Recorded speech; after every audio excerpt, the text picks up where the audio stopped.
Avatar 发表的时候可以说是改变了无人机的操作方式，让每个人都可以在1分钟之内快速上手体验飞行的快感。今天它的2代 DJI Avata 2发表了，让怀爸来带大家看看2代升级了什么地方，以及是否值得入手吧。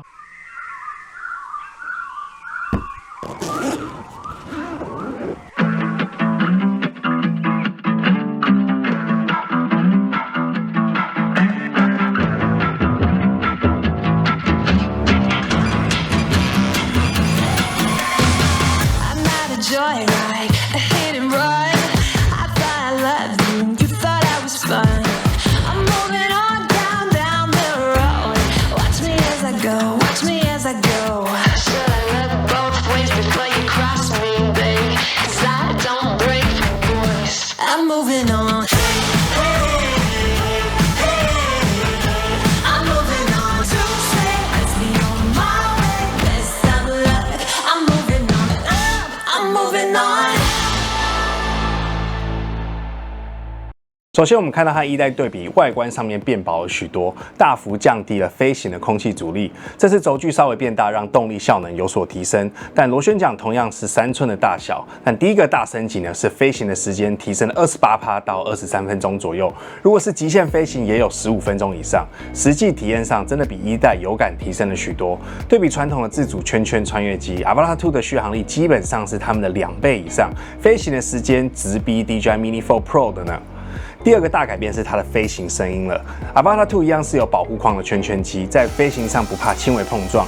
一体化的机身呢，可以大幅提升耐用度，也保护环境的安全。这次噪音呢，竟然可以降低到81分贝。在过去 DJI Avata 21代的那种尖锐刺耳的声音不见了，让室内飞行或是在周遭有人的环境下，可以大幅降低别人的心理压力。大家直接听听看声音的对比吧。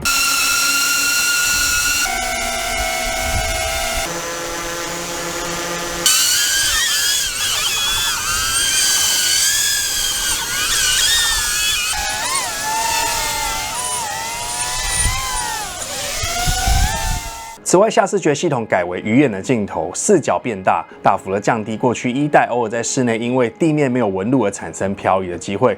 这个时候你可能会好奇，为什么 Avata 2没有避障系统呢？说实话，这种机型呢，就是要拿来穿越障碍物、挑战极限刺激为主。要是给它前避障呢，一堆物体会完全飞不过去。就跟你把空拍机搭配 DJI 的飞行眼镜跟体感遥感飞行的时候呢，如果你是使用 N 模式，很多东西是穿不过去，一样绑手绑脚的。到后来呢，还是得关掉避障才可以顺畅飞行。在画质方面也提升到与目前 Air 3相同的1.1/3英寸的感光元件，但是呢，镜头却比 Air 3广角了许多，最高可以达到155度的超广视角，与目前市面上主流空拍机70到80度的视角有很大的差异。即使你把空拍机装上了广角镜，也只有100度的视角，所以2种无人机所拍出来的画面呢，还是有很大的不同。下支影片怀抱会来详细的分析 Avata 2到底与空拍机有什么不同，以及各位应该如何选择。不想错过的朋友呢，现在就按下订阅按钮吧。怀爸风科技是位于台北的 DJI 原厂授权经销商。我们今天所说到的产品的怀爸都有贩售，而且货源充足。跟我们购买除了是台湾保固的联强公司货以外，可以享受店面超详细的完整新手教学，以及空拍机实名注册服务。我们定期举办户外教学，1年将近20场，全台湾最多。还有专属的 VIP 交流 LINE 群组可以加入一起讨论，不再孤单。更有强悍的后勤服务，从检测、保养、送修，通通一手包办。想要完整的售后服务，找怀爸买就对啦。在拍摄规格方面，得力于新的感光元件，这次也支援了10 D-Log M 的格式。对于喜欢调色的专业用户，可以保留更多的画面细节，而且连锐利度以及降噪都有选项可以来自定拍摄。如果是使用4K 30fps 来拍摄呢，预设还会启用 HDR 的功能，让画面的宽容度再进一步的提升。对比上一代的画质呢，真的是提升得很有感。同时 Avata 2的机身也对于稳定效果有明显的升级，对于比较激烈的操作可以开启超强增稳，就算是你被风吹得歪七扭八，手抖到不行，但是机身内的档案呢，真的是非常的稳定。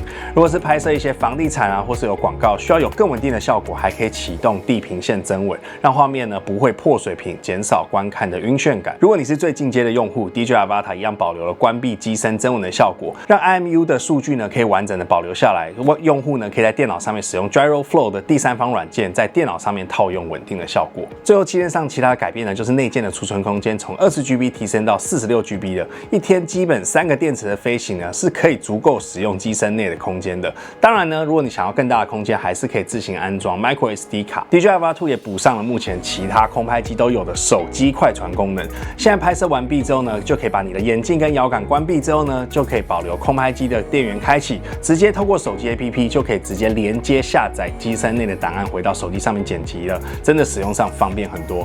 而机身上的 Type C 呢，也目前直接支援插入 PD 的快充，可以支援最大30瓦的输入，大概1个小时呢就可以充满一个电池。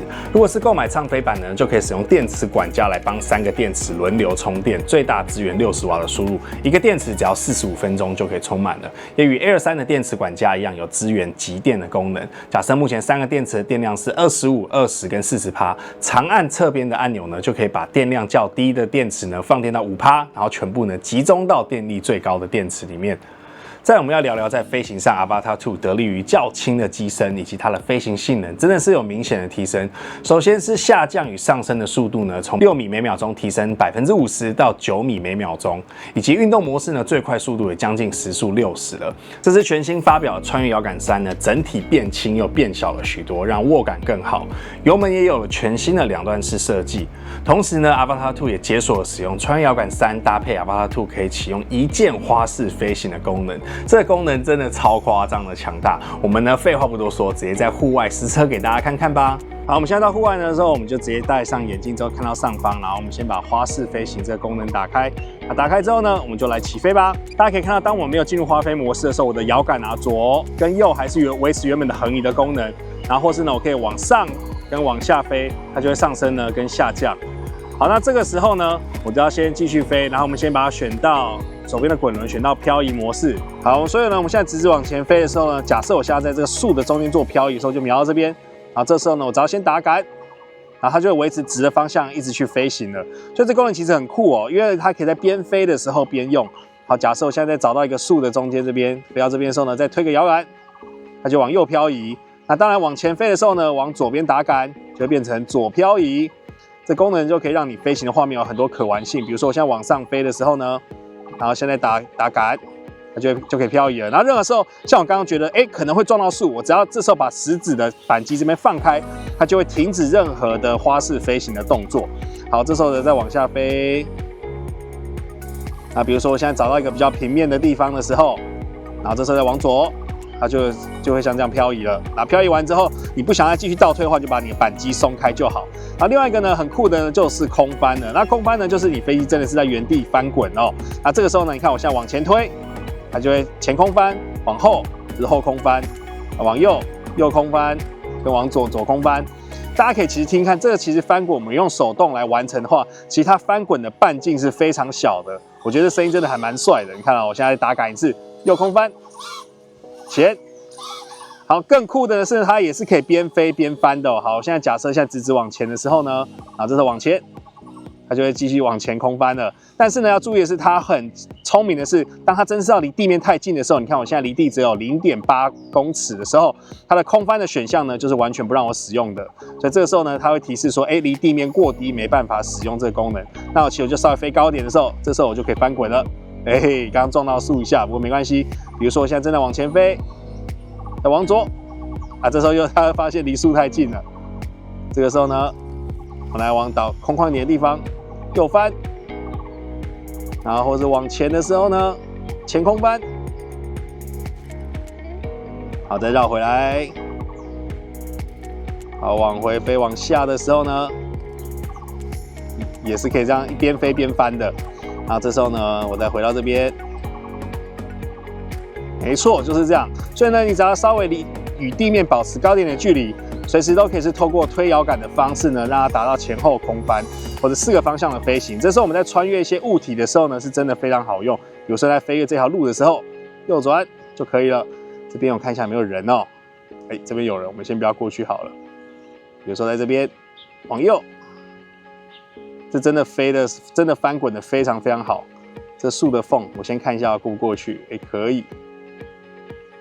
这时候往前飞的时候呢，再翻一下，然后这时候再绕回来的时候，哎呀，奇奇。这时候如果我们飞机没有中断的话呢，其实在画面里面在操控。这时候我们飞机已经翻掉的时候呢，我们就试试看反乌龟模式。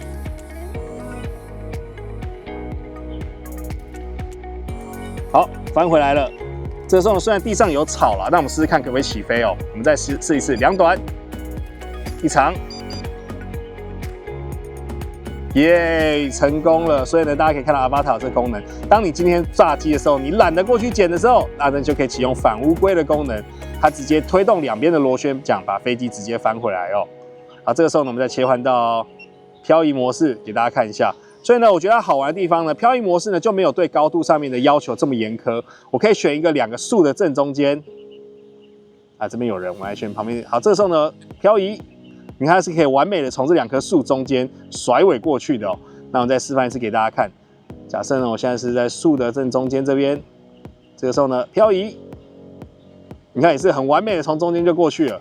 这真的用手动完成的话，其实蛮困难的哦。有没有看到从2个树的中间？所以任何时候使用漂移的话呢，它就没有高度的限制；但是空翻的话呢，就有高度的限制喽。这次呢，有一起推出想要体验全手动飞行模式用户使用的 DJI Remote Controller 3，外观呢与上一代机也有改变为隐藏式天线的差异，但是它的重量呢也是大幅减轻了许多。搭配了之后呢，就可以使用 M 模式手动挡来飞行，让用户可以体验最纯粹、最自由的飞行方式。但是它是额外贩售的哦。总结来说呢，大家把这些新资源的花式飞行模式加起来，可以让 Avatar 2的用户不需要学会手动模式，也不用买第3代的 DJI Remote Controller 3，也不需要超长的时间苦练呢，就可以大大增加它的可玩性以及拍摄的运镜。最后来介绍全新的 DJI Goggle 3，使用全新的图传，升级到了O4的图传系统，它有了新增的5.1G 的频段，让它在讯号呢比上一代好了许多。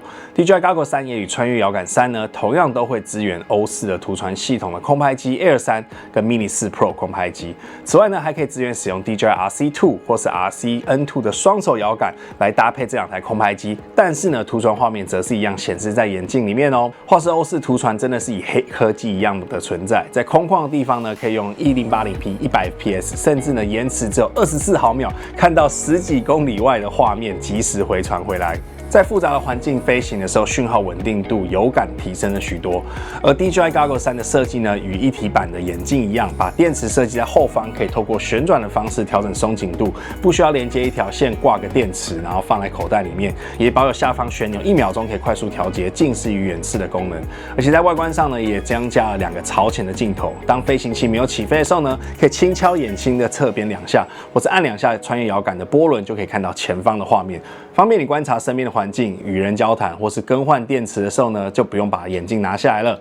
甚至还可以进一步启用3D 穿透的功能，让看到的穿透画面更真实。而穿越遥感3也有支援全新的虚拟雷射笔的功能，启用之后呢，可以透过穿越遥感按下或是反推油门来修改参数设定，或是进入或是离开选单。基本上不再需要使用眼镜右边的5维按钮来操作整个选单系统了。整体有了实景穿透以及虚拟雷射笔的功能，让整套设备的使用体验有所升级。在实际体验飞行的时候呢，有3种方式可以把你眼镜内所看到的画面分享给身边的人。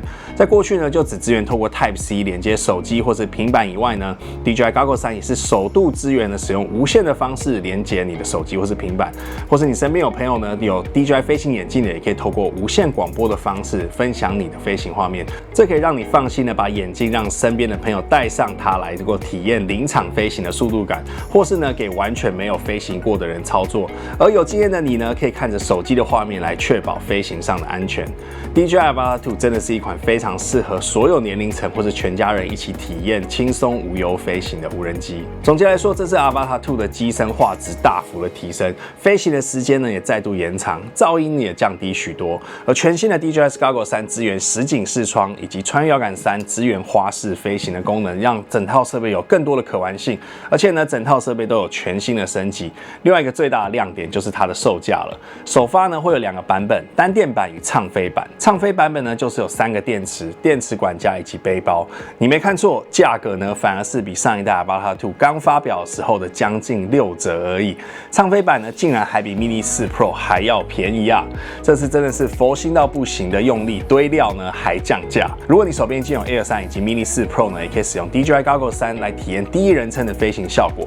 怀抱真的非常推荐完全没有接触过无人机，或是想要沉浸式的体验飞行快感的朋友购买 DJI Avata 2。它的重量呢，在台湾完全不需要考照，只要实名注册就可以合法飞行。